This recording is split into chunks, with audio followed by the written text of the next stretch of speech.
اعوذ باللہ من الشیطان الرجیم، بسم اللہ الرحمن الرحیم۔ آپ صلی اللہ علیہ وآلہ وسلم نے فرمایا کہ جو شخص اللہ کی راہ میں جہاد کے لیے نکلا، اللہ اس کا ضامن ہو گیا۔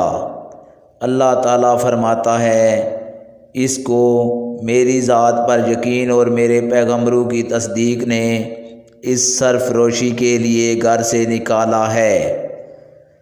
میں اس بات کا ضامن ہوں کہ یا تو اس کو واپس کر دوں ثواب اور مال غنیمت کے ساتھ، یا شہید ہونے کے بعد جنت میں داخل کر دوں۔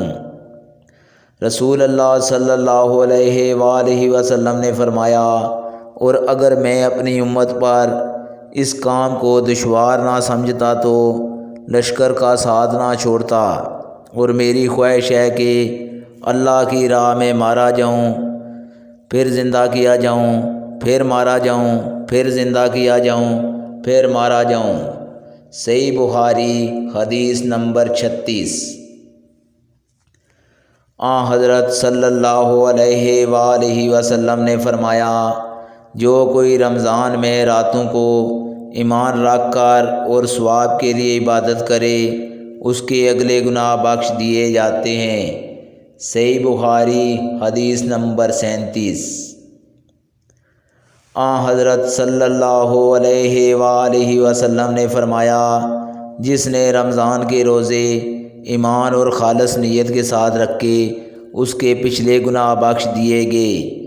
صحیح بخاری حدیث نمبر 38۔ حضرت صلی اللہ علیہ وآلہ وسلم نے فرمایا، بے شک دین آسان ہے، اور جو شخص دین میں سختی اختیار کرے گا تو دین اس پر غالب آ جائے گا، اور اس کی سختی نہ چل سکے گی۔ پس اس لیے اپنے عمل میں پختگی اختیار کرو، اور جہاں تک ممکن ہو میانہ روی برتو، اور خوش ہو جاؤ کہ اس طرز عمل سے تم کو دارین کے فوائد حاصل ہوں گے، اور صبح اور دوپہر اور شام اور کسی قدر رات میں عبادت سے مدد حاصل کرو۔ نماز 5 وقتہ بھی مراد ہو سکتی ہے کہ پابندی سے ادا کرو۔ صحیح بخاری حدیث نمبر 39۔ آج کی ویڈیو دوستو اتنی، اگلی ویڈیو میں آپ لوگوں سے ملاقات ہوگی، تب تک کے لیے اللہ حافظ۔